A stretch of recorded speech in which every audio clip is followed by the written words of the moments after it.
নমস্কার, মমতাজ কিচেনে আপনাদের সবাইকে স্বাগত জানাই। আজকে আমি একেবারে নতুন একটি রেসিপির ভিডিও নিয়ে চলে এসেছি।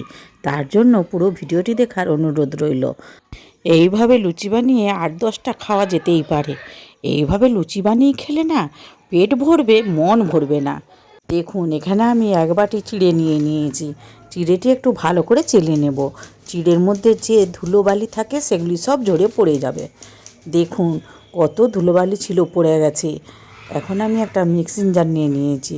মিক্সিং জারে চিড়েগুলি দিয়ে খুব ভালো করে গুঁড়ো করে নেব। আজকে আমি চিড়ের লুচি বানাবো, তার জন্য চিড়েগুলি খুব ভালো করে গুঁড়ো করতে হবে। আর এখানে একটা আমি খুব গরম আলুটা দিয়েছি সেদ্ধ করা, আর স্বাদ মতো লবণ, অল্প জিরে আর অল্প চিলি ফ্লেক্স দিয়ে ভালো করে মেখে নেব। প্রথমে আমি সব উপকরণগুলি দিয়ে শুকনোগুলি ভালো করে মেখে নেব। তারপরে অল্প অল্প জল দিয়ে একটা রো বানিয়ে নেব। দেখুন, এখানে আমি 2 চামচের মতো আটাও দেব। আমি এখানে আটা দিচ্ছি, আটার পরিবর্তে আপনারা ময়দাও দিতে পারেন। আটা দিয়েও খুব ভালো করে মেখে নেব। আর ধনে পাতা দিয়েছি আর তেল দিয়েছি। তেল দিয়ে মেখে এটা আমি 10 মিনিটের জন্য রেস্টে রেখে দেব। এখন আমার দেখুন মাখাটা কত সুন্দর হয়েছে। আর একটু তেল বুলিয়ে ঢাকা দিয়ে রেখে দেব।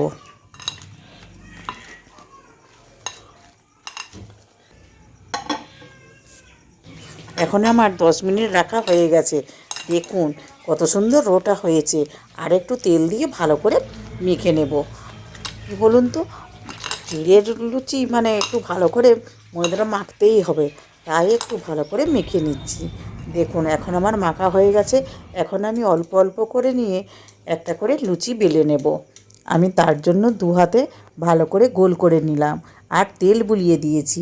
তেল বুলিয়ে এইভাবে বেলে নিচ্ছি।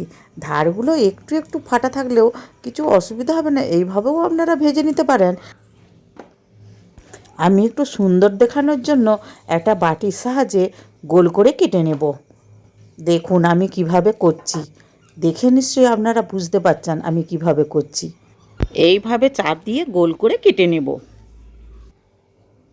আর সাইডের অংশগুলো আমি ফেলে দেব না, ওই সাইডের অংশগুলো আমি রেখে দেব।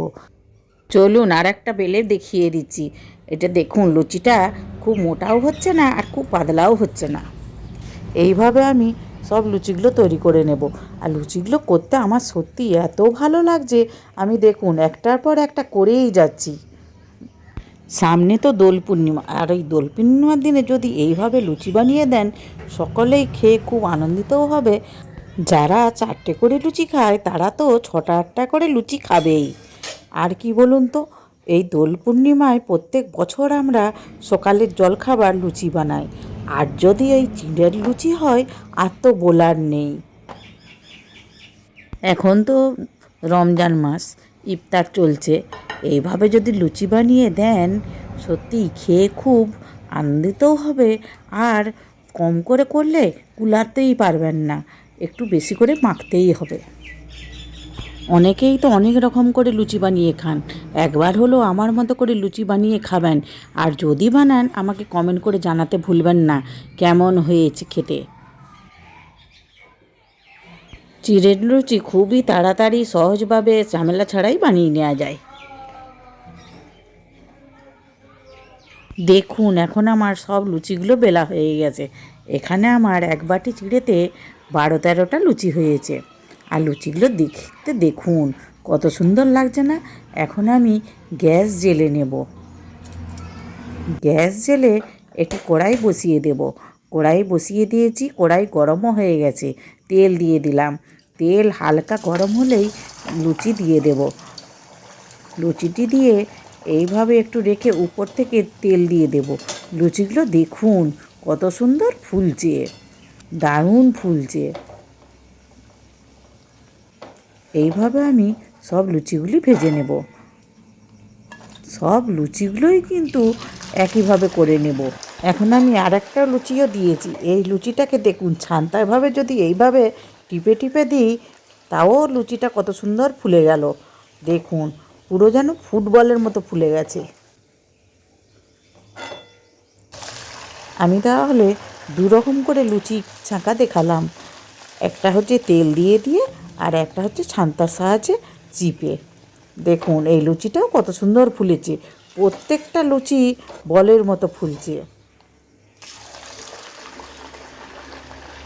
এইভাবে সব লুচিগুলো আমি ভেজে নেব। সত্যি এত সুন্দর ফুলছে বলে আমার এত ভালো লাগছে, আমি একটার পর একটা দেখিয়েই যাচ্ছি। এখন আমার সব লুচিগুলি ভাজা হয়ে গেছে। এখন আমি এই লুচিগুলি খাওয়ার জন্য একটু হালকা করে আলুর দম বানিয়ে নেব। তার জন্য এখানে কড়াইয়ে তেল দিয়ে কাঁচা লঙ্কা, জিরে, তেজপাতা দিয়ে দিলাম আর একটা পেঁয়াজ দিয়ে দিলাম।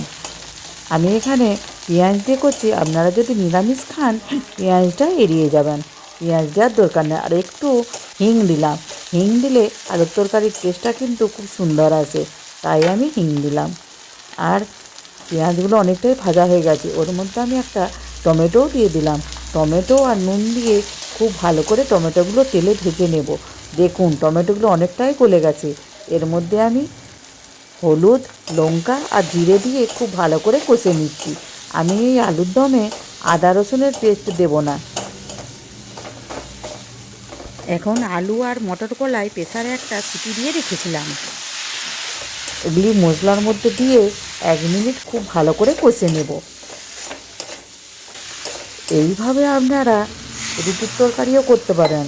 এই তরকারিটা রুটি দিয়ে খেতেও কিন্তু খুব সুন্দর লাগে, লুচি দিয়ে তো ভালোই লাগে। এখন আমার তরকারিটা খুব ভালো ফুটে গেছে। তরকারির মধ্যে কিছু ধনেপাতা আর কাসুরি মেথি আর 1 চামচ ঘি দিয়ে ভালো করে ফুটিয়ে নেব। ফুটিয়ে নিলেই কিন্তু রান্না রেডি। দেখুন এখন আমার রান্নাটি হয়ে গেছে। এখন তরকারিটি ঢেলে নেব।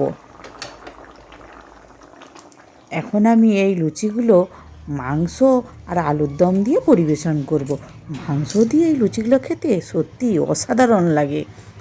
ওই তো ইফতারে আপনারা মাংস এই লুচি বানিয়ে খেয়ে দেখবেন, আর যদি বানান আমাকে কমেন্ট করে জানাতে ভুলবেন না। আজকের রেসিপি ভালো লাগলে একটা লাইক করার অনুরোধ রইল, আর প্লিজ সাবস্ক্রাইব করবেন, আর অনেক অনেক বন্ধুবান্ধবদের সাথে শেয়ারও করবেন। একটা লুচি কেটে দেখিয়েও দিলাম কত সুন্দর নরম হয়েছে। দেখুন আলুর তরকারি দিয়েও খেতে খুব ভালো লাগে আর মাংস দিয়েও খেতে ভালো লাগে। ভিডিওটি শেষ পর্যন্ত দেখার জন্য ধন্যবাদ। আবার দেখা হবে নতুন কিছু রেসিপির ভিডিও নিয়ে মমতাজ কিচেনে। আপনারা ভালো থাকবেন, সুস্থ থাকবেন, এইভাবে আমাকে সহযোগিতা করুন। ধন্যবাদ।